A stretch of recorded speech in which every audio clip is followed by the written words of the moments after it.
Semangat pagi, Altramar. Pagi, Dok. Semangat Semangat pagi. pagi. Apa kabar? Alhamdulillah Baik. sehat, luar biasa, Sehat, luar Dok. biasa. Ya, sama ya. Tentunya semua yang hadir di sini pasti semua dalam keadaan sehat dan luar biasa. Kalau nggak sehat, nggak mungkin bisa ikut acara ini ya. Gitu ya. Ya. Oke, tema sore hari ini adalah tentang osteoartritis, yaitu kalau dalam istilah awam adalah radang sendi, gitu ya. Kalau di dalam ilmu kedokteran modern namanya osteoartritis. Welcome to WHO ya. Sekarang keren ya namanya WHO ya. Bukan World Health Organization, tapi Wealthy, Healthy, and Opportunity. Nah, itu biar diterangkan oleh Pak Arief nanti apa artinya, gitu ya. Namun yang jelas untuk kita semua harus sehat, sejahtera, dan punya kesempatan tentunya ya pada sore hari ini ya. Tema hari ini adalah mengatasi osteoartritis dengan cara mudah dan aman. Ini yang penting. Jadi kalau caranya itu mudah, nggak aman, banyak biasa ya, atau caranya aman tapi sulit, itu juga biasa. Apalagi sudah sulit nggak aman, wah itu jauh lebih berbahaya.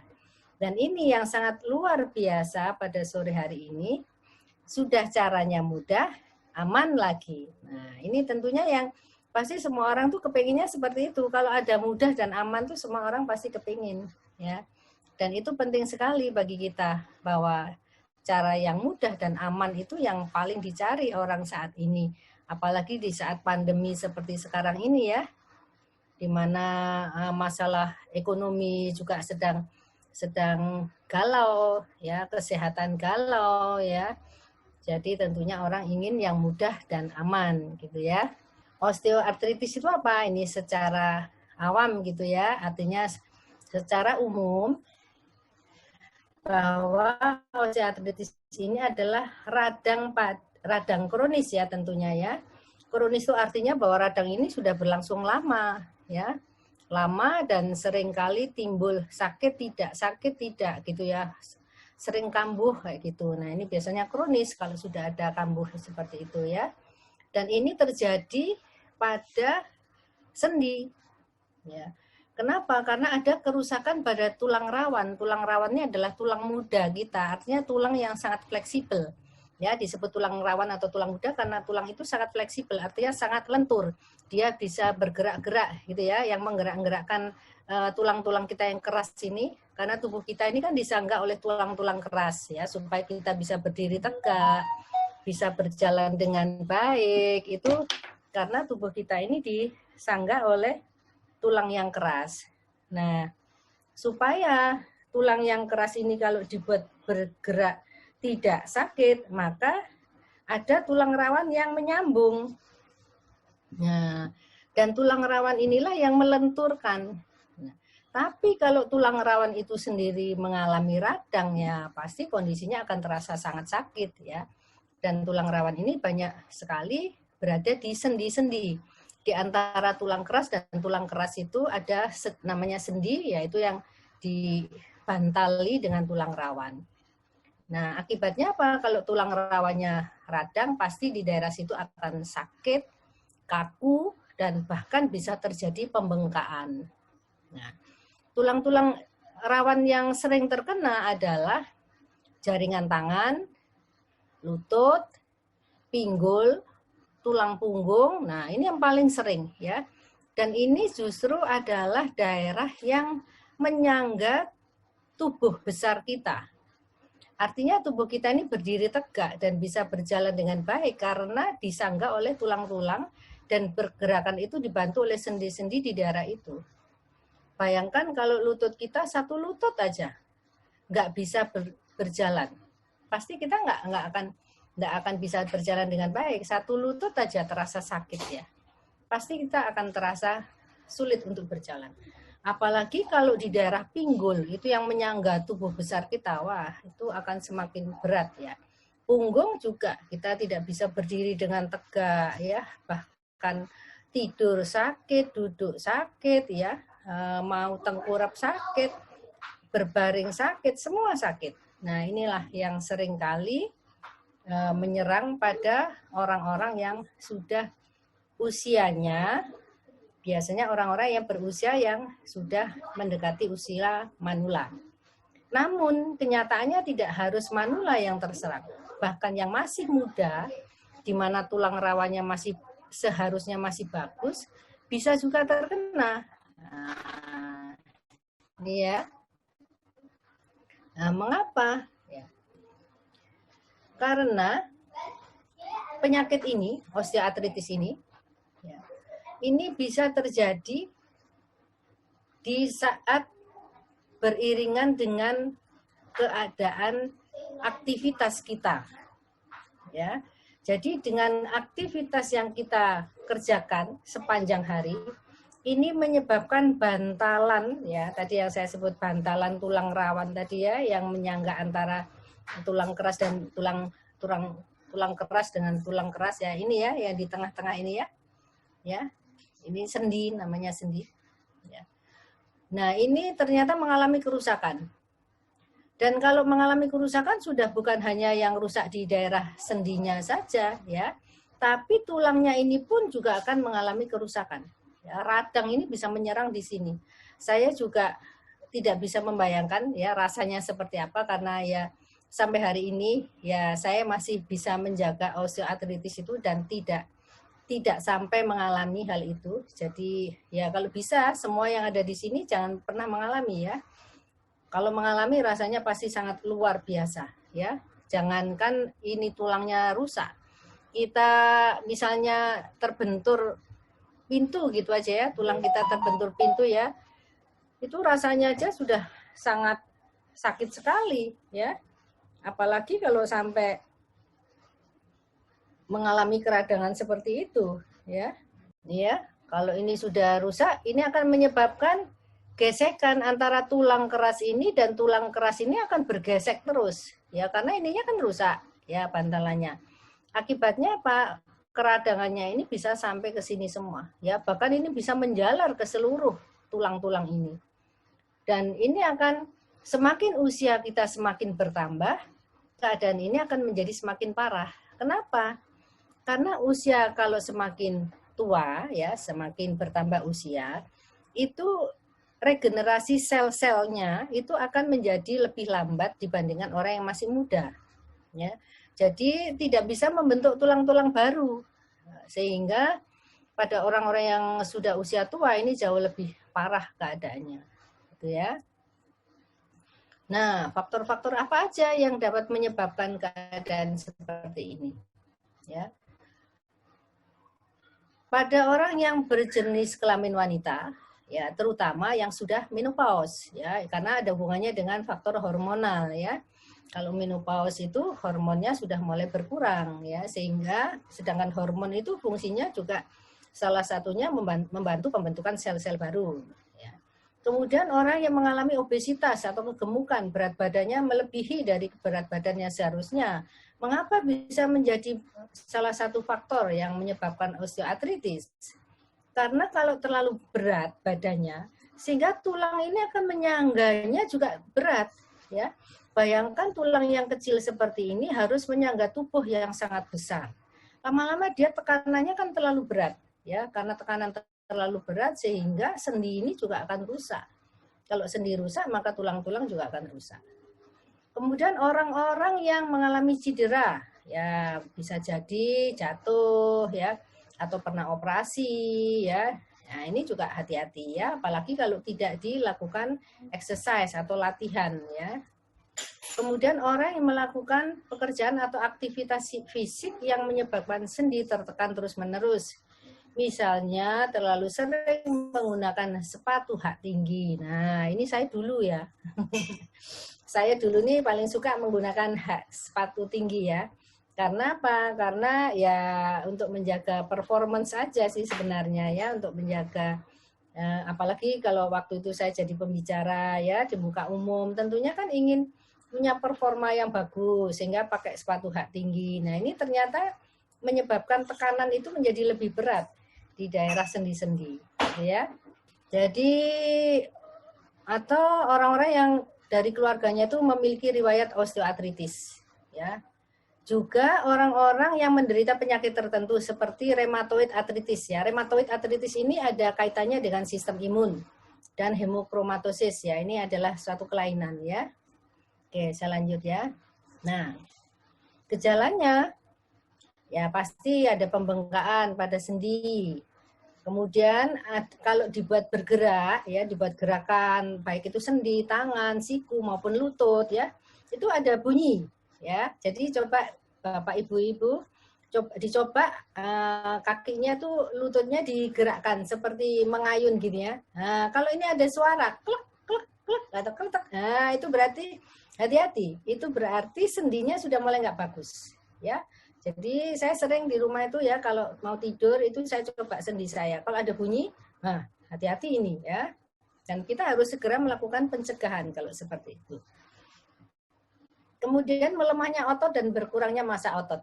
Nah ini otot ini juga, otot ini adalah daging itu ya, daging yang ada di tubuh kita itu namanya otot. Nah, pada orang-orang yang sudah usia tua, biasanya sudah mulai melemah dan berkurang massanya. Artinya apa? Ototnya sudah mulai mengecil ya, karena faktor apoptosis ya. Apoptosis itu adalah kematian selnya itu jauh lebih besar pada orang tua dibandingkan sel yang tumbuh. Sehingga otot-ototnya menjadi lebih kecil. Ya. Kemudian munculnya taji. Nah, apalagi kalau sudah muncul taji. Taji ini adalah pertumbuhan tulang baru. Jadi seperti tulang tapi yang runcing. Kita bisa bayangkan sudah. Saya juga nggak bisa bayangkan sakitnya seperti apa ya. Kemudian munculnya benjolan pada sendi yang ada di jari tangan. Jadi Bapak Ibu bisa ngecek tangannya sendiri. Saya ini sering lihat tangan saya sendiri ya. Kok bentuknya kalau dulu waktu masih muda itu lurus, bagus gitu ya. Runcing. Sekarang setelah tua kok ada benjolan-benjolan ya di antara ruas-ruasnya. Nah ini adalah tanda osteoartritis. Kita perhatikan itu ya. Dan jangan dibiarkan, ini adalah gejala awal ya. Dan kemudian juga akan membengkoknya jari tangan. Nah, jarinya sudah mulai bengkong. Nah, ini ya.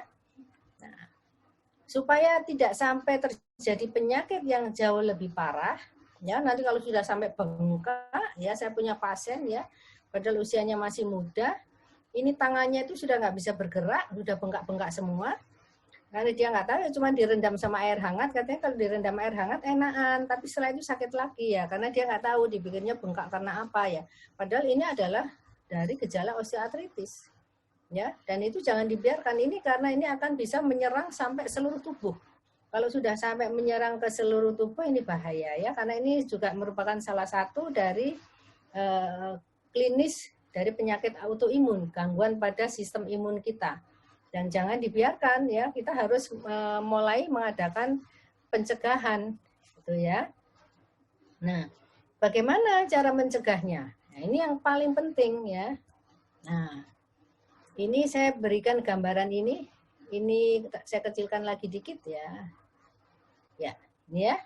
Ini secara teoritis ya, secara teoritis seperti ini dan sudah dibuktikan. Teori yang sudah kita buktikan dan teori ini adalah yang dibuktikan secara uji atau melalui suatu riset penelitian, gitu ya. Jadi tadi kan awalnya dari chronic inflammation atau radang kronis, ya ini dalam istilah ilmiah kedokteran ya. Jadi ini adalah radang kronis atau chronic inflammation. Dan orang yang mengalami radang kronis ya awalnya kan radang kronis dulu ya, tadi sebelum jadi sampai terjadi radang sendi itu radang kronis dulu di daerah persendian. Radangnya mungkin karena misalnya suka pakai hak tinggi atau badannya terlalu besar sehingga sangat menekan tubuhnya ya, atau melakukan aktivitas-aktivitas yang terlalu berat yang tidak diperhatikan ya. Dan akibatnya itu merupakan suatu jejas istilah di dalam ilmu kedokteran atau merupakan suatu stimulus, rangsangan ya. Rangsangan terhadap tubuh kita yang terus-menerus, dan kalau rangsangan itu terus-menerus, jejas itu terus-menerus, akhirnya akan terbentuk suatu radang kronis atau chronic inflammation. Dan chronic inflammation ini kalau memang tanda awalnya belum kelihatan, biasanya orang tidak merasakan. Ya, orang tidak merasakan.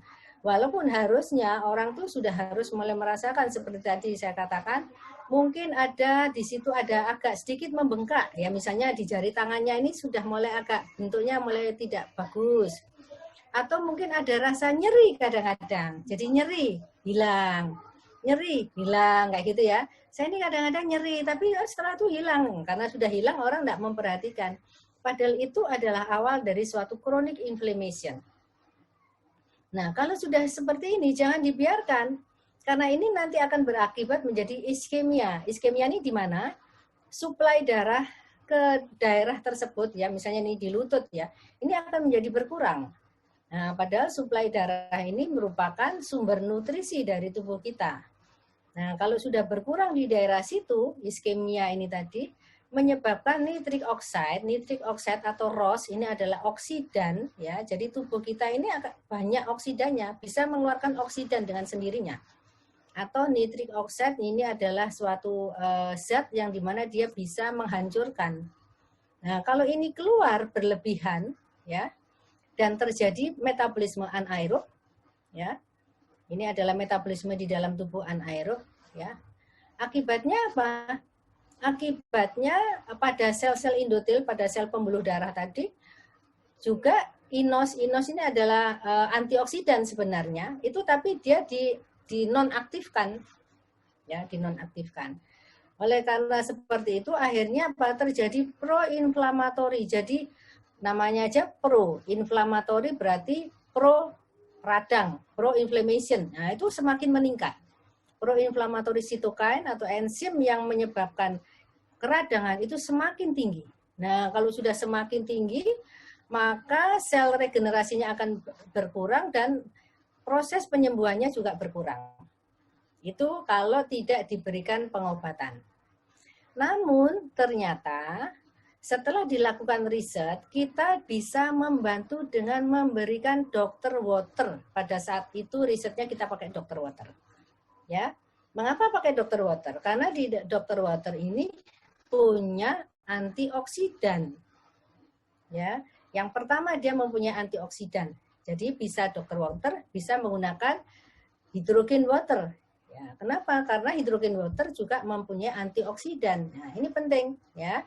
Dan ternyata Dr. Water ini yang bersifat sebagai antioksidan bisa menghambat metabolisme anaerob ini. Sehingga metabolisme anaerob ini tidak akan terjadi berlebihan. Kalau metabolisme anaerob tidak terjadi berlebihan, maka proinflamatori sitokinnya juga akan menurun. Nah, karena sitokin proinflamatorinya ini bisa diturunkan, maka sel regenerasinya juga akan menjadi meningkat. Akibatnya proses penyembuhan, healing prosesnya akan menjadi lebih cepat. Nah, oleh karena itu, sebelum terjadi osteoartritis atau misalnya sudah terjadi osteoartritis, segeralah dicegah untuk supaya tidak semakin berlebihan, berikan antioksidan. Banyak antioksidan yang dijual di luaran, ya, tapi antioksidan yang dijual di luaran adalah suplemen, dalam bentuk suplemen, ya, dalam bentuk obat-obatan, ya, atau obat ya, suplemen. Dan itu kalau diminum terus-menerus pasti akan memberikan efek samping yang berkepanjangan. Bukan pada osteoartritisnya tadi, pada hal yang lain, ya, karena dia sifatnya adalah suplemen. Suplemen itu biasanya sifatnya bisa menekan, ya. Jadi misalnya contoh gini, suplemen yang diberikan adalah suplemen yang sifatnya untuk menekan proinflamatori sitokin. Ketika diminum, orang akan merasa enak karena proinflamatori sitokinnya dihambat. Tapi ingat, kalau suplemen itu diminum terus-menerus, proinflamatori sitokin ini adalah enzim yang dibutuhkan oleh tubuh. Kalau dia ditekan terus-menerus oleh suplemen, maka akan terjadi pengurangan proinflamatori sitokin. Dan bahaya, karena proinflamatori sitokin ini sebenarnya adalah enzim untuk pertahanan tubuh kalau ada serangan. Jadi misalnya kita terinfeksi virus, terinfeksi bakteri, ini proinflamatori sitokin naik. Nah, kalau dihambat oleh suplemen-suplemen yang di luaran atau yang tidak aman tadi ya, yang atau diberikan sesaat akan memberikan kesembuhan sesaat, bahayanya di efek jangka panjang. Gitu ya. Tapi kalau kita memberikan dokter water, ini adalah air. Bukan obat, bukan suplemen, ya, ini adalah air. Nah, pasti orang akan bertanya, "Duh, gimana air itu bisa menjadi obat?" Ya, kita harus ingat, tubuh kita ini sebagian besar adalah air. Jadi sel-sel tubuh kita ini sebenarnya kehidupannya tergantung dari air. Tapi air yang bagaimana? Harus air yang baik, air yang sehat. Dan air yang sehat adalah air yang bagaimana? Air yang di dalamnya sudah terkandung antioksidan. Apakah antioksidannya sama dengan suplemen? Tidak. Beda. Ya. Berbeda antioksidannya, tapi fungsinya adalah sebagai antioksidan. Oleh karena itu saya katakan dengan minum Dr. Water ini aman. Seberapa banyak minumnya? Sebanyak-banyaknya. Tidak ada takaran. Semampunya orang itu minum. Beda dengan suplemen. Kalau suplemen, minum harus ada aturannya. Sehari 3 kali dengan dosis misalnya 500 mg, 250 mg, itu aturan. Kenapa? Kalau berlebihan nanti saya katakan tadi berbahaya, dia akan menekan proinflamatory sitokain. Tapi kalau Dr. Water sebanyak-banyaknya tidak ada hubungannya dengan proinflamatory sitokain. Itulah yang saya katakan mengapa ini aman. Ya. Dan mudah, tentunya mudah. Air di mana-mana banyak. Orang sangat mudah mendapatkan air. Orang akan sangat mudah murah membeli air ya, lebih murah membeli air daripada membeli suplemen ya. Satu botol air misalnya yang dijual kemasan itu cuma 3.000.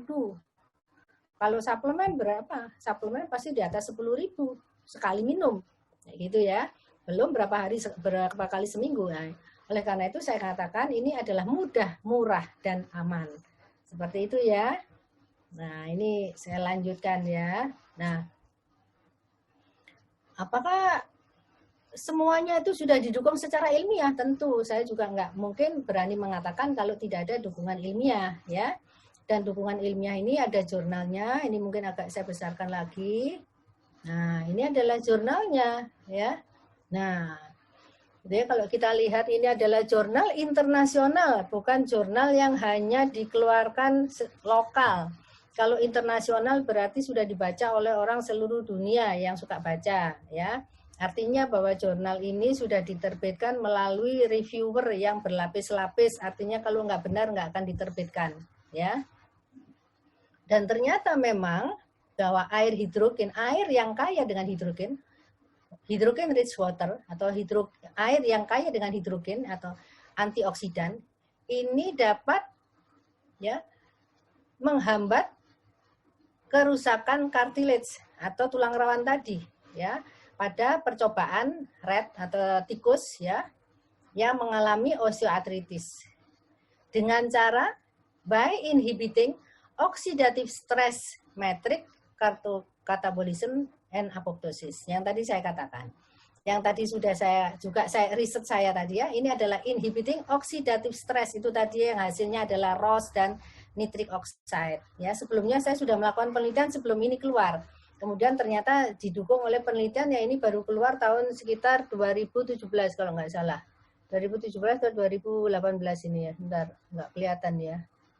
Ya, artinya bahwa ini baru ya. Masih jurnal kalau 3 tahun, 2 tahun itu berarti sangat baru.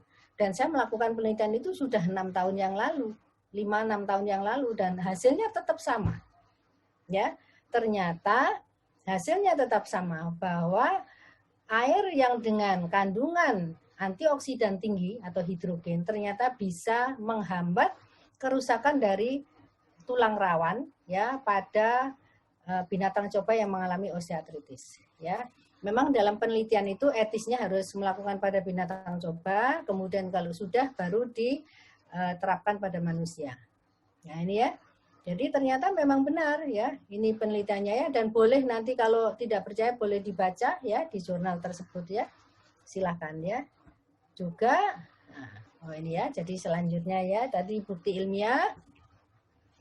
Dan ternyata memang air hidrogen itu setelah dilakukan riset, beberapa riset ya yang lain ya, ternyata juga dapat mencegah kerusakan otak, dapat memperbaiki gangguan otak, dapat menekan peradangan pasti ya, dapat mengurangi kelelahan otot, defisit motor, degenerasi otot ini pasti ya. Ini ada hubungannya dengan anaerob metabolisme tadi ya. Jadi nanti kalau ada topik yang lain tentang gimana kok bisa mengurangi kelelahan otot ini juga bisa ya, karena tadi sudah ada ya penelitiannya. Juga dapat mencegah sindrom metabolik ya, sindrom metabolisme. Membantu menurunkan berat badan, ya, ini yang paling disenangi oleh ibu-ibu ini ya. Ibu-ibu ini paling senang. Dan ini sudah terbukti dan saya juga banyak sekali pasien saya yang ingin menurunkan berat badan, saya kasih aja air itu ya. Jadi saya bilang jangan diet. Artinya jangan diet itu jangan tidak makan yang tidak mengandung nutrisi. Terus gimana dok? Nanti kalau makan saya jadi gemuk. Minum air. Loh, minum air memang nggak apa-apa. Minum air kan berarti nggak makan. Loh, tapi air ini adalah air yang mengandung makanan. Jadi Dr. Water, ini adalah air yang mengandung makanan. Artinya apa? Bahwa air tersebut kalau diminum itu sebenarnya sudah memberikan nutrisi pada tubuh kita. Ya karena memang nutrisi kita ini sebenarnya adalah air. Ya, jadi jangan khawatir ya kalau ingin menurunkan berat badan, banyaklah minum air itu, Dr. Water, kurangi makannya, nggak apa-apa, jangan khawatir nanti takut kekurangan nutrisi ya, karena ini sudah merupakan nutrisi. Juga meningkatkan fungsi mitokondria. Nah ini apalagi sudah sampai ke sini ya, ini sudah sampai ke tingkat molekuler ya. Nanti kalau ada topik yang lain bisa kita jelaskan sampai ke topik mitokondria ini ya. Jadi ada hubungannya sama apoptosis. Tadi ya, apoptosis adalah kematian sel yang sudah diprogram oleh tubuh ya. Juga mengobati diabetes ya, nanti kalau ada topik ya. Juga mengobati asidosis metabolik ya, pada orang-orang yang mengalami asidosis ini adalah kelebihan asam ya di dalam tubuhnya ya. Biasanya orang-orang yang kelelahan kayak gitu ya. Dan mencegah kanker, apalagi ini ya. Ini juga sudah pernah saya lakukan risetnya ya beberapa tahun yang lalu ya. Dan hasilnya juga bagus sekali gitu ya. Nah, itu kemudian ini apa ini? Manfaat air hidrogen bagi kesehatan secara ilmiah ini ya sudah dibuktikan ya. Jadi untuk pengobatan kanker, kesehatan kulit, sudah psoriasis juga ya. Mempertinggi tingkat penyembuhan tadi sudah ya. Juga untuk membantu kerusakan pada organ transplantasi, disfungsi kandung kemih ya, bersifat kardioprotektif artinya mencegah penyakit jantung, melindungi mata supaya matanya tidak mudah mengalami kerusakan ya, terutama saat ini kita kan harus pakai Zoom terus ya, kayak saya ini mulai dari jam 7 pagi, bayangkan tadi istirahat sebentar, saya bilang Pak Arif, saya minta istirahat sebentar aja ya karena saya mulai jam 7, bayangkan harus di Zoom ini ya. Kalau mata saya ini tidak saya hambat ya, tidak saya hambat dengan minum air hidrogen yang sebanyak-banyaknya, wah saya ini bisa kena miyop ya, artinya mata saya bisa rusak ini ya, dan ternyata bisa ya mencegah. Juga untuk gangguan pendengaran, alergi ya, penyakit ginjal ya, hampir semua penyakit ya, bahkan semua penyakit saya katakan. Air itu adalah obat dari semua penyakit. Melindungi hati, meningkatkan kesehatan lambung, paru, radioprotektif ya, meringankan rasa sakit ya. Kalau nyeri minum air aja ya, memperpanjang masa hidup, apalagi ini ya. Dan mencegah sebagai antibakteri ya, sebagai kesehatan mulut ya. Jadi nanti sebentar lagi sudah masuk puasa ya Pak ya. Nah, nggak usah bingung dengan obat kumur, udah kumur aja pakai air hidrogen ini aja, bakterinya juga sudah akan hilang sendiri ya, dan membersihkan racun di dalam tubuh ya. Jadi banyak sekali ya fungsinya ya, bahkan semua fungsi di dalam tubuh ya. Nah ini adalah Dr. Waternya ya, karena di dalamnya ini ada kandungan hidrogen dan alkali ya, artinya hidrogen ini antioksidannya, alkali ini adalah sifat pH-nya ya yang basah ya, mendekati basah ya. Jadi dalam satu air itu sudah ada beberapa manfaat ya. Tidak ada ozonnya ya, ozonnya oksidan ya. Tidak ada klorinnya, racunnya ini ya. bahan-bahan yang bersifat racun ya. Kemudian, nah ini ya, kalau dicek ya, ini hidrogennya ya sebanyak ini ya, artinya mampu melawan racun-racun di dalam tubuh ya. Dan ORP-nya itu juga sangat tinggi sekali. pH-nya antara 7,5 sampai 9,5, mikrokluster. Artinya kalau mikrokluster berarti dia mampu menembus sel kita sampai ke tingkat inti ya. Air itu yang penting seperti itu. Makanya tadi saya katakan mengapa gantinya nutrisi, gantinya makan itu adalah air, karena apa? Sifatnya ini mikrokluster ya. Jadi kalau air yang biasa, ya air yang kita minum yang biasa yang kita beli ya di luaran itu, kalau kita minum dia akan menyebabkan kembung di tubuh kita ya, di lambung terutama. Kenapa? Karena dia tidak mikrokluster, sehingga ketika diminum memenuhi lambung kita yang hanya satu genggam. Lambung kita ini besarnya segenggamnya tangan ini ya. Jadi kalau kita pengen tahu seberapa sih lambung kita ini, segenggamnya tangan kita ini. Jadi kalau kita mau ngisi minum air Dr. Water 1 botol itu ya, terus kalau airnya itu tidak mikrokluster, ya ini kan bisa bengkak begini, akhirnya kembung. Tapi kalau mikrokluster, dikasih minum, dia masuk ke dalam inti-inti sel. Jadi tidak menjadi kembung. Itu bedanya ya.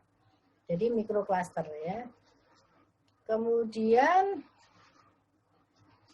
nah ini ya, jadi dalam satu kali proses, artinya dalam sekali proses pembuatan, ya ini bisa menghasilkan air hidrogen dan alkali. Jadi prosesnya nggak usah berulang-ulang ya.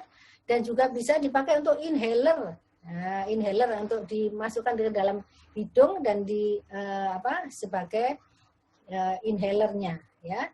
Nah, ini bisa untuk orang-orang yang saat ini sedang pandemi ini ya, supaya membantu supaya tidak terkena virus corona, ataupun kalau mungkin sudah kena ya, bantulah dengan menggunakan ini ya, supaya semakin cepat sembuhnya ya. Dan mengkonsumsi 1 botol Dr. Water sama dengan mengkonsumsi 5 kg buah-buahan, bayangkan ya. Saya aja kalau sehari suruh 5 kg ya nggak mampu ya, paling mampunya cuma 1/4 kilo ya, atau setengah kilo lah paling banyak. Kalau sampai 5 kilo ya perut saya bisa meledak nanti ya. Kemudian ini sudah sudah diuji ya. Dan proses pembuatannya juga sekitar 3 sampai 10 menit. Jadi bisa dibawa kemana-mana supaya kita misalnya kita makan ya di luar atau kita sedang kemana pergi ya, beli air dalam waktu 3 menit sudah terbentuk air yang dengan kualitas yang sangat bagus. Ya. Ini contoh-contohnya ya, botol-botolnya nanti bisa ditanyakan ke Pak Arif ya. Botol-botolnya ini ya, yang ini ya. Nanti tergantung orang itu ya, kebutuhannya orang kan tidak sama. Kebutuhannya yang satu untuk apa, yang satu untuk apa, dan silahkan nanti kita diskusi ya. Ini ya, saya kira cukup untuk presentasinya. Sekarang kita lanjut ke diskusi ya. Terima kasih, saya kembalikan kepada Pak Arif. Ya, baik Dok, terima kasih banyak. Nah Dok, saya ingin tanya ya, bahwa selama ini kan masyarakat kenal ada dengan istilahnya adalah rematik ya. Apakah ini sama dengan osteoartritis? Jadi kan saya katakan ada juga kan rheumatoid arthritis ya. Ya, rheumatoid arthritis ya. Ya. Ya, jadi RA, betul, Dok. Ya. Kalau dilihat dari penyebab-penyebabnya ya, itu hampir sama ya, hampir mirip ya, hampir mempunyai suatu kesamaan ya. Hanya kalau pada rheumatoid ini ada hubungannya dengan gangguan yang disebabkan pada sistem di dalam tubuh kita yang ada hubungannya dengan sistem imun, gitu ya. Ya, semuanya sih juga sama ya, semuanya sih juga sama sih, ada hubungannya dengan sistem imun juga ya, nantinya akan seperti itu.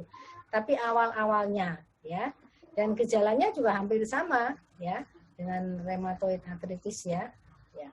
Mirip-mirip lah Pak. Ya. Jadi antara RA dengan osteo ini agak mirip-mirip ya, Dok ya? Iya, iya. Nah, sekarang bagaimana Dok kita bisa mengetahui apakah kita ini termasuk RA atau cuman osteoartritis ataupun kita terkena asam urat, Dok? Karena kan problemnya sama-sama ada di sendi. Bagaimana kita bisa membedakan ini? Ya, kalau membedakannya tentunya harus dengan pemeriksaan ya Pak ya. Jadi nggak bisa terus langsung ngomong, oh ini adalah asam urat, oh ini adalah OA, seperti itu ya. Nggak bisa. Tapi kalau asam urat ini mestinya harus diperiksa di dalam pemeriksaan darah. Semua juga bisa diperiksa dengan pemeriksaan darah ya. Hanya kalau untuk membedakan tentunya dokter yang bisa membedakan ya. Dokter yang bisa membedakan ya. Karena rasanya itu hampir sama. Hampir sama ya, Dok? Iya, hampir sama ya. Hampir sama ya. Rasanya hampir sama ya. Tentunya harus ditunjang dengan pemeriksaan ya, Pak. Hanya pesan saya begini ya. Ya. Radang itu bisa timbul itu karena adanya suatu jejas atau adanya suatu stimulus atau rangsangan. Nah, kalau seperti asam urat tadi ya, rangsangan yang terus-menerus, ya misalnya awalnya dia hanya karena asam uratnya tinggi. Nah, karena asam uratnya tinggi, berarti uric acid di dalam darah kan tinggi. Dan itu bisa merupakan satu jejas atau stimulus. Nah, kalau dia bisa merupakan satu jejas atau stimulus, maka dia bisa merupakan suatu keradangan. Nah, tadi kan yang di slide saya tadi, kan awalnya juga dari suatu keradangan dulu, keradangan kronik. Nah, lama-lama dia akan menjadi suatu osteoartritis, itu Pak. Bisa mengarah ke sana, ya. Walaupun tidak selalu, tapi artinya kalau itu dibiarkan, bisa akhirnya menjadi sampai ke arah sana. Karena dia awalnya adalah suatu keradangan. Silakan teman-teman ingin bertanya tentang seputar keluhan kita sendiri ataupun ada orang lain yang bisa kita bantu. Saya Pak Arif, mau tanya Pak Arif. Silakan Pak Arif. Ya, silakan. Dok. Ya. Dok. Nah, ini kebetulan. Perkenalkan Sarukmono Hadi dari Pare, Kediri. Nah, kebetulan dalam satu minggu kemarin itu asam urat saya agak naik, Dok. Saya lab ternyata 8,3. Nah, di persendian kaki memang agak terasa berat. Nah, sekarang itu mengarah yang tinggi, Pak? Asam urat ya? Asam urat ya, Pak? Asam urat. Asam uratnya 8,3. 8,3. Nah, setelah itu sudah ada mendingan, sekarang itu mengarah di lutut, Dok. Lutut itu ada 1 mingguan. Pada saat WHO di Pare kemarin itu, kalau dibuat duduk agak lama, begitu berdiri itu buat jalan sakit. Nah, itu gimana solusinya? Ya, itu tadi Pak, yang saya katakan tadi ya, bahwa awalnya dari asam urat tadi, karena asam urat ini juga bisa merupakan satu jejas atau stimulus di dalam tubuh, stimulus itu terjadi keradangan kronik, lama-lama dia akan menyerang tubuh. Dan akhirnya bisa menyerang lutut tadi, menjadi osteoartritis, bahkan menjadi rheumatoid juga. Kayak gitu ya. Nah, sebenarnya semuanya juga hampir sama ya. Semuanya hampir sama, bahwa prosesnya adalah seperti itu. Nah, apa yang harus dilakukan? Tadi kan saya katakan, memang kalau menggunakan obat itu cepat. Artinya begitu Bapak sakit, dikasih obat karena obat. Jadi kalau misalnya tadi diberikan obat ya, itu akan saat itu juga mungkin rasa sakitnya hilang. Karena obat itu bekerja memang pada proinflamatory sitokin yang tadi saya katakan. Jadi dia langsung mencegah di situ, dan dia juga sifatnya adalah untuk sebagai analgesik, jadi meredakan sakitnya dengan menekan beberapa mediator-mediator kimia yang ada di tubuh kita seperti histamin, bradikinin dan sebagainya. Tapi itu sifatnya sementara, gitu ya, sifatnya sementara. Dan nanti kalau obat itu sudah tidak diminum, akan kambuh lagi, Pak. Dan kalau kambuh lagi, kita akan minum lagi. Dan minumnya obatnya pasti tambah lama, dosisnya akan semakin besar, semakin besar. Kenapa? Karena apa? Karena ketika proinflamatori itu ditekan, Pak, itu merupakan satu jejas juga. besoknya proinflamatori akan membuat lebih tinggi lagi. Seperti itu, proses tubuh itu seperti itu. Karena itu kalau obat-obatan, Bapak akan semakin lama, semakin butuh banyak, semakin terus seperti itu. Akhirnya tidak menjadi solusi yang baik. Karena itu saran saya harus minum air itu tadi. Karena air itu sifatnya bukan obat. Dia bukan menekan enzim-enzim, tapi dia metabolisme, Pak. Menormalkan metabolisme kita. Jadi metabolisme kita yang terganggu tadi itu dibetulkan supaya menjadi normal. Kalau normal, nanti lama-lama dia akan kembali ke posisi normal. Nah, tentunya kalau minum air tidak akan sesaat, hari itu juga akan hilang sakitnya. Karena dia tidak menekan pada enzim-enzim tadi, tapi menormalkan. Tapi hasilnya di jangka panjang itu akan jauh lebih baik daripada menggunakan obat-obatan. Itu, Pak. Jadi saran saya saat ini, kalau mungkin masih terasa sakit sampai nggak bisa jalan, boleh minum obat, ya. Tapi cobalah dengan dibantu diberikan air, Dokter Water tadi. Nanti setelah itu obat itu dikurangi, Pak. Nah, dikurangi pelan-pelan sampai akhirnya air ini yang jauh lebih besar daripada obat. Supaya apa? Supaya sel-selnya itu terbentuk lagi sel-sel baru. Sel-sel yang rusak tadi akhirnya diganti oleh sel-sel yang baru. Seperti itu ya, Pak. Pak Mono ya. Baik, berarti kalau misalkan kita nggak makan ya sementara waktu hanya minum air saja enggak apa-apa ya, Dok ya? Ya, artinya jangan terus nggak makan sama sekali. Iya, Pak. Ya. Jangan tidak makan sama sekali. Artinya makannya itu tidak lagi seperti yang lalu. Ya, misalnya kemarin makan jeroan, makan daging, makan telur, makan sate, makan gulai, makan soto. Nah, itu, Pak. Itu sudah stop dulu. Nggak usah makan soto, nggak usah makan gulai, nggak usah makan sate. Nah, makan nasi aja kalau perlu, nasi sama sambal, sama tahu, sama ayam tahu tempe atau mau apa yang sederhana aja. Makanannya yang sederhana aja, normal, dan airnya yang diperbanyak. Airnya diperbanyak.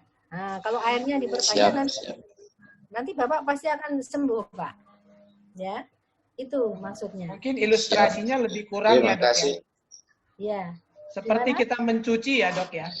Ya. Kalau airnya kurang, walaupun deterjen misalkan ditambah dengan green fiber gimana, Dok? Green fiber boleh ya, dalam saat seperti saat ini boleh ya, boleh diminum ya. Cuman green fibernya nggak usah banyak-banyak ya, Pak ya. Artinya nggak usah sampai sehari sampai berapa kali, udah cukup sehari sekali aja. Karena sudah banyak airnya tadi ya, karena airnya sudah lebih dominan gitu ya. Ya.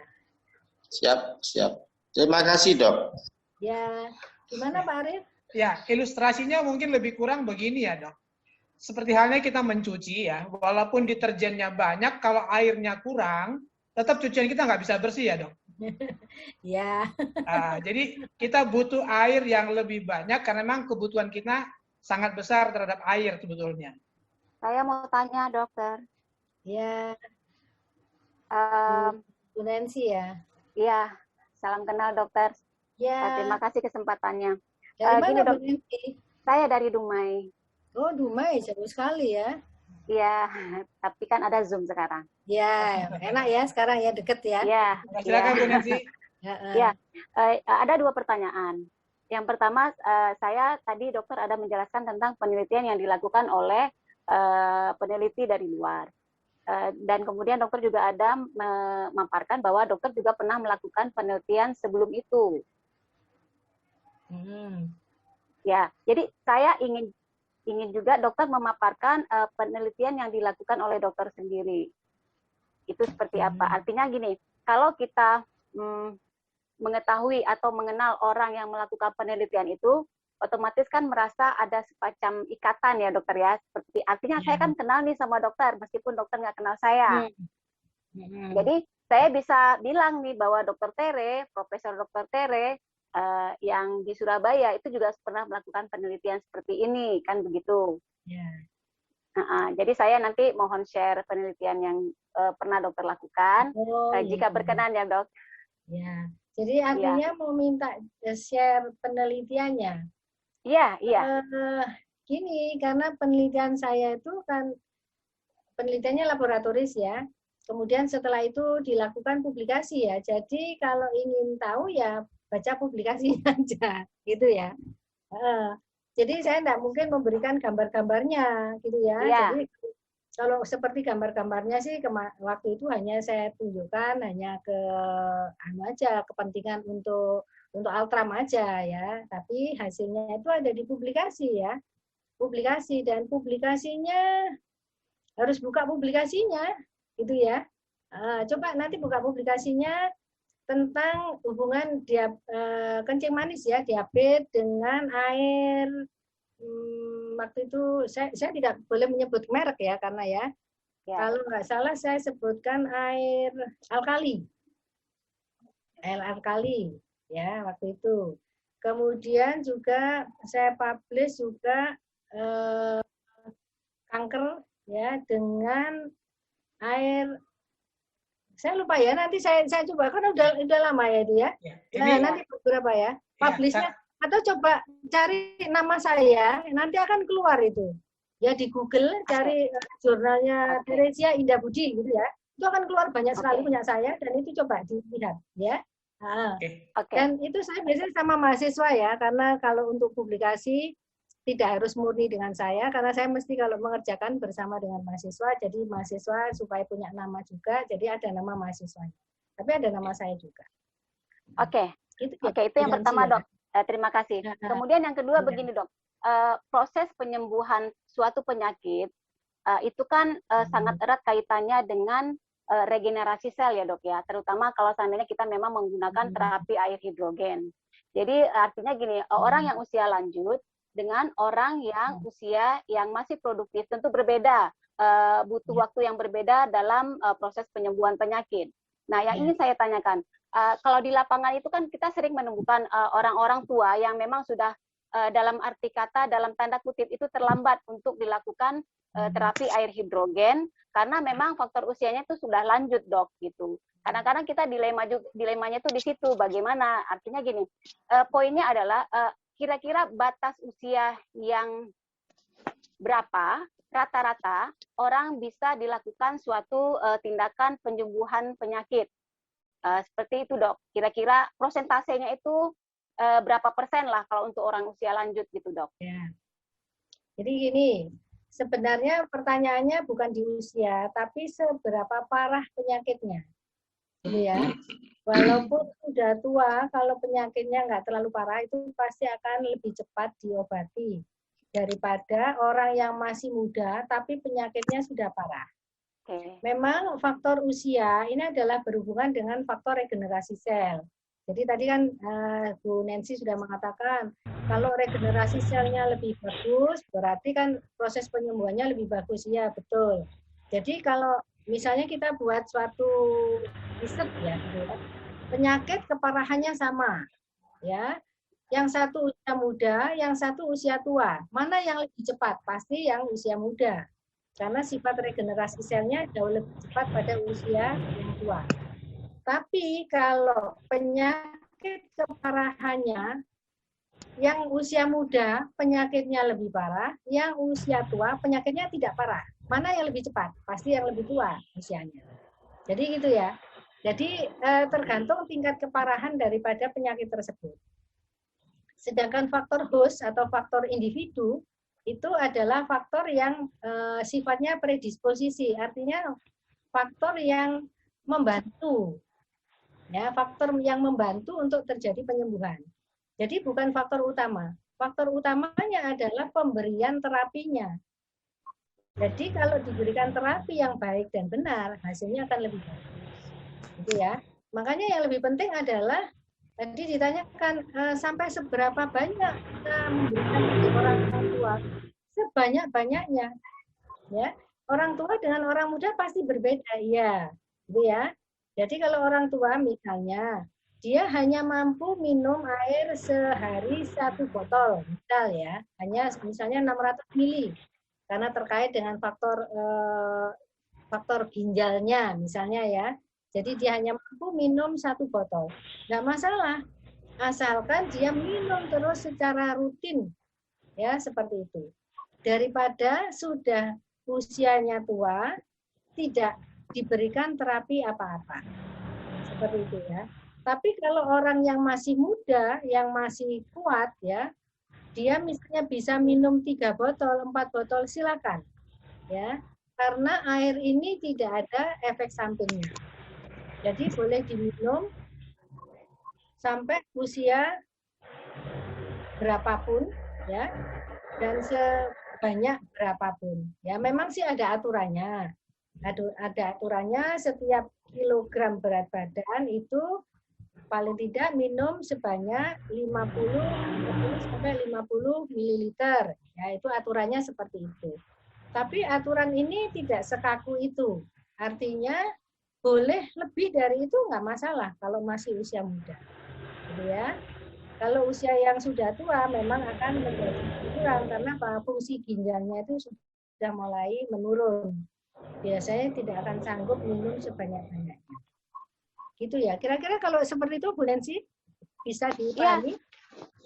Ya, terima kasih dokter. Artinya berarti memang tingkat tergantung pola dan gaya hidup sebelumnya ya dok ya? Iya.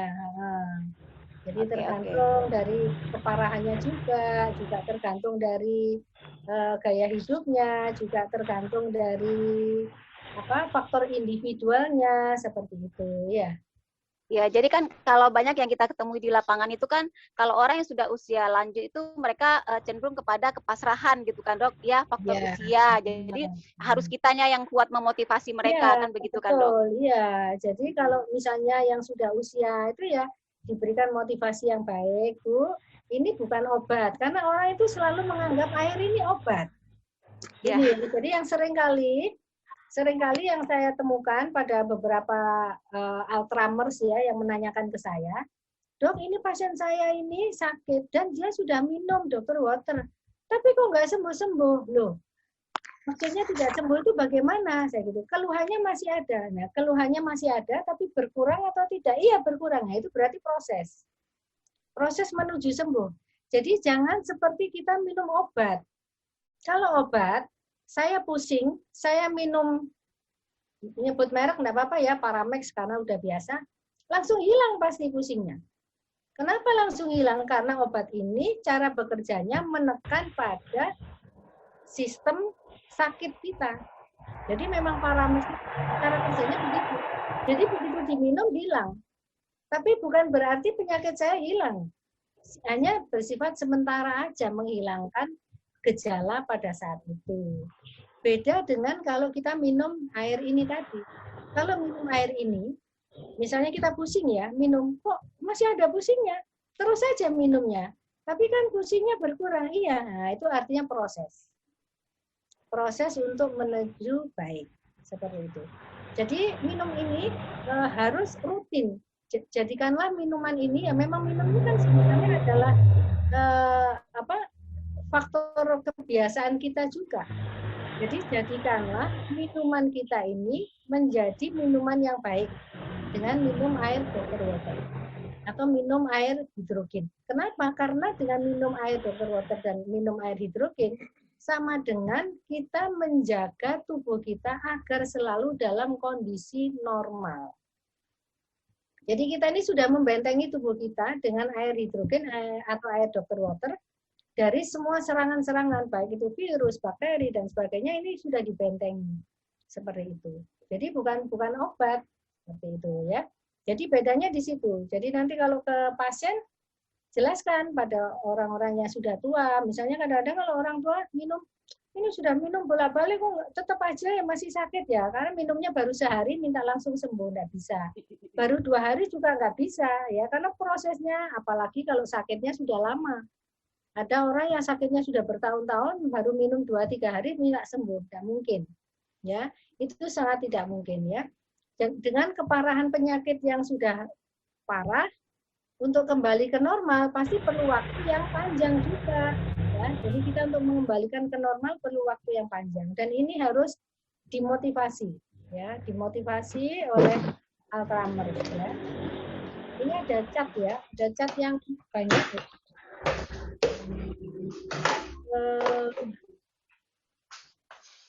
Bu Nancy?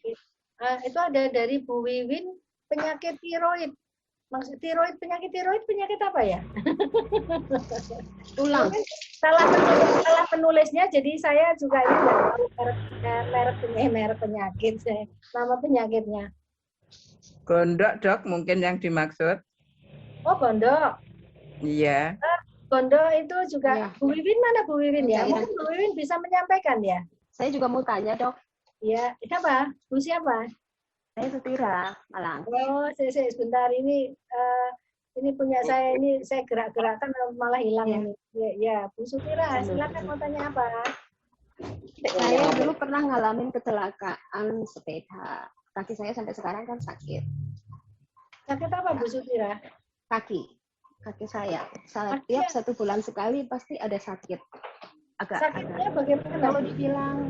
Kalau dibilang asam urat, saya periksa asam urat saya nggak normal, tetap normal. Terus saya lihat di QX itu juga normal, nggak ada masalah. Cuma kalau setiap 1 bulan 1 kali itu ada keluhan, nggak tahu itu uratnya apa tulangnya ya. Sakitnya gimana? Dulu kan saya kecelakaan sepeda. Oh, Kecelakaan motor di Malang, jatuh, terus tulang saya periksa di Malang, rumah sakit Malang itu nggak ada retak, nggak ada, bagus lah. Cuma setiap 1 bulan sekali kaki saya sakit. di daerah mana Bu yang sakit? Kenapa? Di daerah mana yang sakit? Daerah sakit? Kaki, mata kaki. Itu daerah yang terkena jejas ya? Yang Kejatuhan sepeda ya. Bu, di mata kaki. boleh di mute ya, silakan. Jadi kemungkinan ya Bu Sutira, karena kita tidak tahu ya, saya juga tidak bisa memeriksa. Jadi kalau menurut saya kemungkinan di situ ada otot ataupun persarapan yang mulai tidak baik posisinya, karena tubuh kita ini kan disangga oleh otot ya, dan di otot itu, di sepanjang otot itu ada persarapannya. Jadi mungkin kalau misalnya pernah jatuh di daerah situ dan bisa, kalau saya lihat itu bentuknya ada pembengkakan ya di situ ya, di daerah mata kakinya ya, itu saya lihat tadi ditunjukkan ya, ada pembengkakan dan ada swollen itu artinya ada pembengkakan yang tidak normal ya di daerah situ. Artinya bahwa di daerah situ ada radang kronisnya Bu, ada radang kronisnya, dan radang kronis ini saya tadi kan bilang dia akan sakit hilang, sakit hilang, sakit hilang. Nah seperti itu. Nah Ibu kalau sudah tahu seperti itu ya, dan di foto tidak ada penyakit apa-apa, tidak ada asam urat, berarti itu karena ada suatu keradangan di situ. Dan jangan dibiarkan Bu, nanti bisa jadi osteoartritis. Nah, untuk mencegah ke sana, Ibu boleh rutin aja minum air ini. Minum Dr. Water, minum hydrogen water. Kalau perlu misalnya, airnya boleh dikompreskan di situ boleh. Ya, jadi selain diminum secara sistemik, Ibu secara lokal juga boleh dikompreskan. Ketika sakit dikompreskan. Ya, setiap hari kalau bisa malam sebelum tidur Ibu kompres dengan air hydrogen water. Nah, nanti berharap swellingnya tadi ya, keradangannya itu akan lama-lama menghilang. Itu ya Bu ya, supaya tidak terjadi osteoartritis nanti. Gitu, ya. Prof, tanya dong Prof. Ya, sebentar ini jawab Bu siapa ini? Enggak boleh. Bu siapa tadi yang tanya di rumah tadi loh? Bu Win, Mana Bu Win? itu Bu, mungkin Bu Win, saya mungkin bisa bantu apa yang disampaikan oleh Bu Win itu. Itu kan ada benjolan di leher itu ya Bu Profesor ya. Pada saat bangun tidur, kalau dibuat nelon, kayaknya begitu itu tadi. Barangkali apa kira-kira solusinya dan berapa jumlah air minum hidrogen yang harus dipakai, terus berapa kali harus pakai inhalasi, Prof. Terima kasih. Ya, terima kasih Bu Iwin. Ya, saya tidak tahu ya itu apa ya, karena di daerah leher itu banyak sekali ya.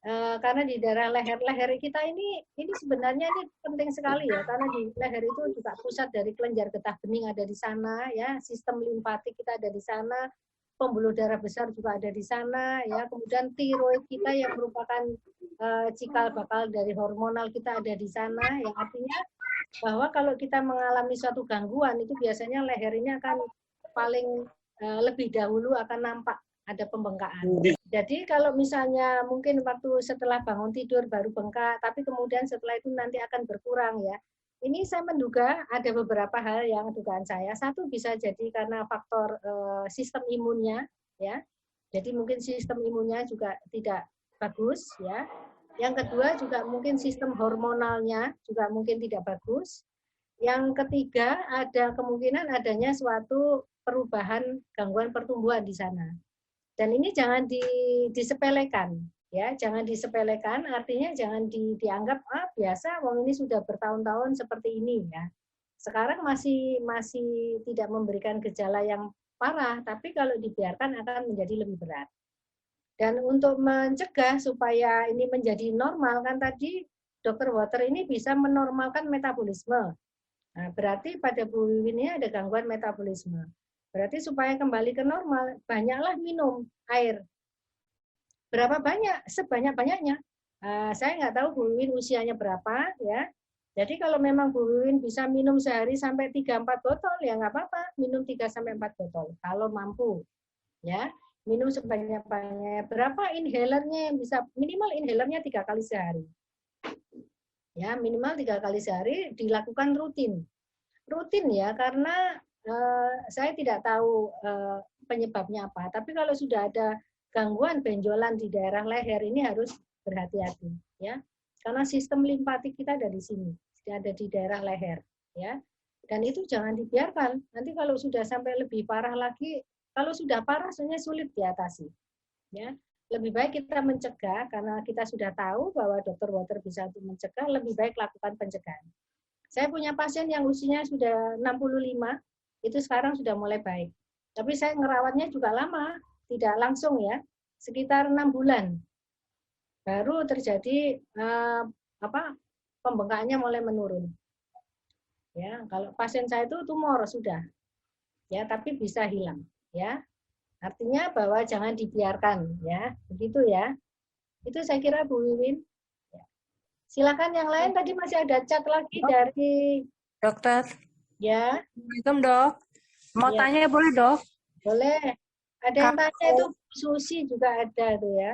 Ya. Kalau ini, Dok, maaf kalau benjolannya itu terjadi untuk anak kecil, kebetulan di lehernya juga, anak umur 1 tahun. Benjolannya diawali dari luka di telinga, Dok. Tapi ternyata di leher dia jadi ada benjolan. Itu boleh dengan Dr. Water nggak ya, Dok? Boleh. Sangat boleh ya. Jadi kalau ada benjolan, saya katakan bahwa di leher ini adalah sistem limfatik. Sistem limfatik ini adalah sistem pertahanan tubuh kita. Ya, di situ isinya adalah sel-sel imun kita ya. Jadi kalau misalnya masih umur 1 tahun, apalagi pernah infeksi di daerah telinga, kemungkinan infeksinya tidak tuntas penyembuhannya. Sehingga di situ masih ada sistem limfatik yang masih belum bisa menghilangkan bakterinya atau apa ya yang menyebabkan telinganya sakit itu. Dan itu harus diobati dengan tuntas. Kalau dengan mengobati dengan pemberian antibiotik sudah tidak boleh, karena antibiotik diberikan harus dengan batasan waktu dan batasan dosis. Maka cara yang paling aman adalah memberikan air tadi. Ya, memberikan air Dr. Water. Seberapa banyak? Ya karena masih 1 tahun ya tidak bisa banyak ya. Perutnya anak yang umur 1 tahun ya di genggaman tangannya itu. 1 genggaman tangan itu adalah lambungnya. Ya minumkan aja pelan-pelan, sedikit-sedikit ya. Mungkin sekali minum sekitar 50-100 ml seperti itu. Nanti diulang lagi seperti itu ya. Atau sehari berapa banyak, Dok? Ya, boleh sebanyak-banyaknya. Atau mungkin dengan minum pakai botol, pakai dot itu ya, kalau dia misalnya masih ngedot ya. Boleh, silakan ya. Boleh dicampur susu nggak, Dok? Itu yang alkali atau yang hidrogen, Dok? Sebenarnya kalau dicampur susu ini boleh ya, tapi efeknya tidak seperti kalau air itu diminum tanpa diberikan macam-macam. Ya, jadi kalau bisa ya minum air aja, karena dia efeknya akan jauh lebih bagus. Karena kalau diberikan airnya itu mikroklasternya masih ada, masih dapat. Tapi kalau sudah dicampur-campur dengan bahan-bahan lain, mikroklasternya sudah mulai menghilang. Gitu ya. Jadi penyerapannya lebih lama kalau dicampur dengan susu. Tapi kalau air aja penyerapannya lebih cepat. Gitu ya, no ya. Baik dok, terima kasih ya dok. Ya. Ini ada pertanyaan dari Bu Susi. Sering naik betis lagi tidur malam tuh kenapa ya? Maksudnya naik betis ini gimana ya? Mungkin maksudnya kejang otot, Dok. Oh, ototnya kejang. Ya. Ya, Bu Susi umur berapa ya? 45. Halo. Usia berapa Bu Susi ya? 5. Berapa? 5. Berapa, Bu? Tidak dengar? 4. Oh, 45. Masih muda, Bu. Masih muda, itu usia muda ya. Kalau usia 45 nggak boleh itu. Nggak boleh ototnya kejang itu ya. Artinya di dalam sistem tubuhnya itu sudah ada metabolisme yang tidak normal. Ya. Jadi sudah ada kelebihan, saya tidak tahu kelebihannya apa ya, tapi itu sudah terbentuk metabolisme anaerob. Karena salah satu hasil dari metabolisme anaerob itu adalah ototnya kejang, kaku, ya, kram. Nah, seperti itu ya. Itu adalah hasil dari metabolisme anaerob yang tadi saya share pakai slide, pakai bagan tadi ya. Nah, berarti ibu sudah ada metabolisme anaerob, padahal ibu usianya masih sangat muda. Biasanya metabolisme anaerob pada orang-orang yang muda, ya, orang-orang yang masih usia di bawah 50 tahun itu mungkin orangnya punya diabetes. Apakah ibu punya diabetes? Enggak, Dok. Nah, enggak ada. Berarti kalau ibu tidak punya diabetes, berarti sudah dihilangkan faktor itu. Apakah ibu bekerja terlalu berat? Enggak. Enggak juga, berarti dihilangkan.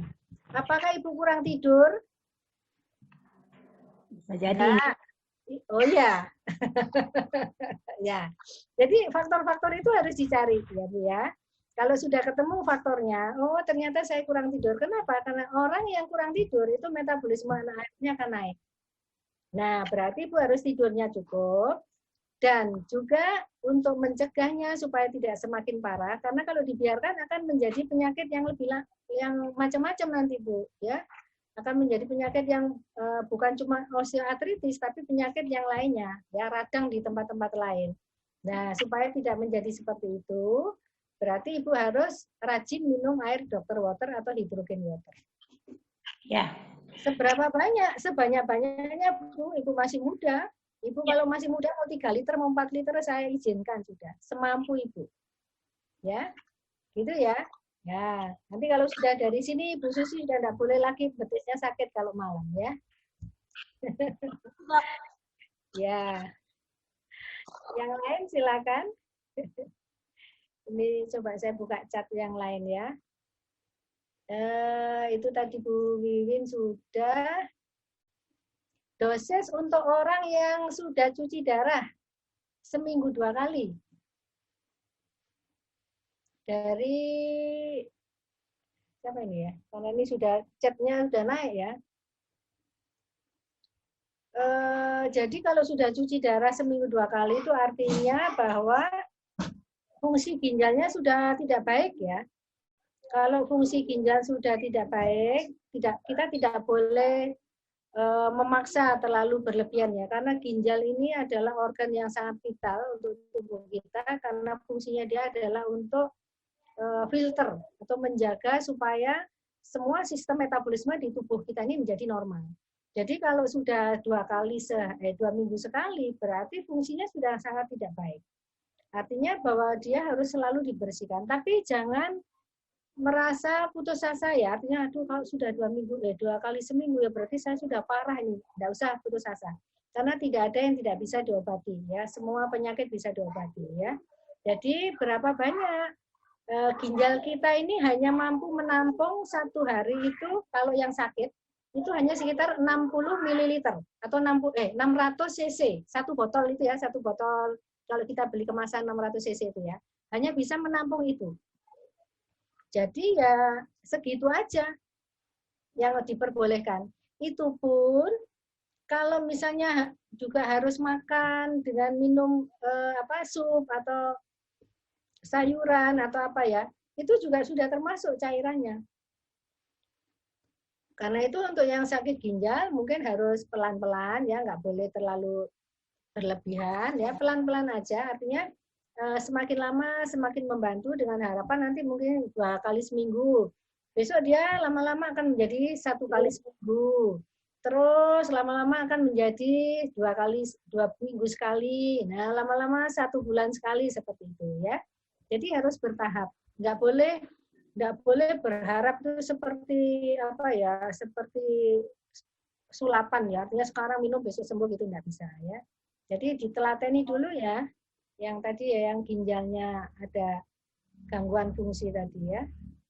Ya, ini hanya robot aku. Prof, aku dulu dong, Prof. Silakan Bu Yanti. Saya dulu. Oh, saya mau belanja nih, mau ke pasar. Iya, Bu Yanti dari mana? Kok nggak kelihatan wajahnya? Iya. Bu Yanti Hongkong. Saya lanjutin tuh jadi ninja nih, Prof. Ya, silakan Bu Yanti, ayo. Tapi saya mau uji profesor dulu yang makin cantik nih. Makin cantik itu. Makasih ya. Ya, berkat makin fresh. Broken water ya. Iya, ini saya mau tanya. Kebetulan ada teman kan udah minum air dokter water ya, Prof ya. Keluhan di awal itu kan kalau datang bulan sakit. Terus nyendat, maksudnya nyendat itu datangnya nggak beraturan, keluarnya pun nggak lancar. Nah, terus setelah minum air dokter water, normal kembali, nggak sakit lagi. Tapi ada masalah baru, Dok. Nah, jadi masalahnya selama 3 minggu keluar terus. Apanya? Nah, itu solusinya gimana, Prof? Itu datang bulannya nggak berhenti, tapi nggak banyak, Prof. Ya, solusinya gimana, Prof? Ya. Iya, Bu Yanti. Ya, sudah? Ya, boleh di-mute ya. Jadi, kemungkinan ya, karena tadi orang tersebut ini sedang diperbaiki. Fungsi tubuhnya sedang diperbaiki. Metabolisme sedang diperbaiki. Jadi, dia sel-selnya ini regenerasi terus ya. Dia sel-selnya ini regenerasi terus. Artinya dia ingin membentuk terus sehingga menstruasinya keluar, tapi sedikit seperti itu. Selama tidak ada keluhan, Bu Yanti, tidak apa-apa, ya. Selama tidak ada keluhan, minum aja terus secara rutin ya. Minum terus secara rutin, nanti akan lama-lama akan menjadi normal, gitu ya. Jadi nggak masalah Bu Yanti ya, karena memang proses itu kan memang memerlukan waktu ya. Jadi ini beda ini, Prof. Dulu ibu saya juga pernah dulu kejadian juga konsultasi dengan profesor juga dulu. Cuma pendarahan banyak sekali dulu. Kalau ini kan flek-flek aja, Dok, cuma nggak berhenti. Nah, dulu kan profesor sarankan ibu saya ke dokter kandungan ya, waktu itu kan ternyata dokter kandang nyuruh dikiret. Setelah dikiret baru bersih. Baik, saya sampai di situ aja, Pak Arif. Saya nanti tolong diteruskan. Saya mau belanja, Pak ya. Baik, Bu. Terima kasih, Bu Yanti. Sepertinya Dr. Tere terputus dalam jaringannya. Sangat luar biasa ya pertemuan hari ini, yang tadinya kita hanya ingin membahas tentang radang sendi, ternyata banyak sekali teman-teman yang menyampaikan keluhan-keluhan kesehatan tentunya. Dan juga ada beberapa yang belum sempat terjawab Dr. Tere. Namun teman-teman semuanya, bahwa kegiatan Zoom ini akan terus kita laksanakan. Nanti pada bulan Ramadan nanti, kita berhadapan dengan satu situasi yang mungkin agak sedikit dilematis. Untuk di Ramadan, kita akan kira-kira akan mengambil pada jam 1:30 ya. Jam 1:30 untuk kegiatan Zoom berikutnya. Supaya ibu-ibu yang ingin masak dan sebagainya tidak terganggu dengan kegiatan acara berbuka puasa. Ya, sekedar informasi saja buat teman-teman semuanya mungkin yang baru belum mengetahui bahwa Dr. Tere ini salah satu konsultan medis kita yang sudah ya pernah berkunjung ke Korea bertemu dengan Profesor Kim pada waktu itu, dan beliau adalah salah satu konsultan medis kita yang sudah mendapatkan satu pengetahuan yang sangat luar biasa dari industrinya Dr. Water sendiri. Jadi pengalaman beliau selama berada di Altram dari mulai awal tahun sampai dengan sekarang tentunya merupakan satu modal buat kita semuanya, menambah satu keyakinan apa yang beliau sampaikan dan apapun yang yang beliau ucapkan kepada kita adalah merupakan satu pengetahuan. Teman-teman semuanya, ini waktunya sudah cukup sore, ya mungkin kita belum bisa terbang ke Tere. Untuk hari Rabu mendatang, ya kita akan ada Zoom di jam 15 tepat bersama Dr. Lina dari Medan. Tentunya nanti akan menyampaikan informasi kesehatan juga yang terkait dengan menghadapi masa Ramadan nantinya. Ya. Terima kasih buat teman-teman semuanya ya telah mengikuti Zoom pada sore hari ini. Sampai ketemu pada Zoom yang akan datang. Nanti beberapa pertanyaan teman-teman yang belum terjawab, saya akan chat ke Dr. Terry nantinya untuk mendapatkan satu informasi. Terima kasih, sampai ketemu akan datang. Selamat sore, semangat pagi semuanya. I am sukses.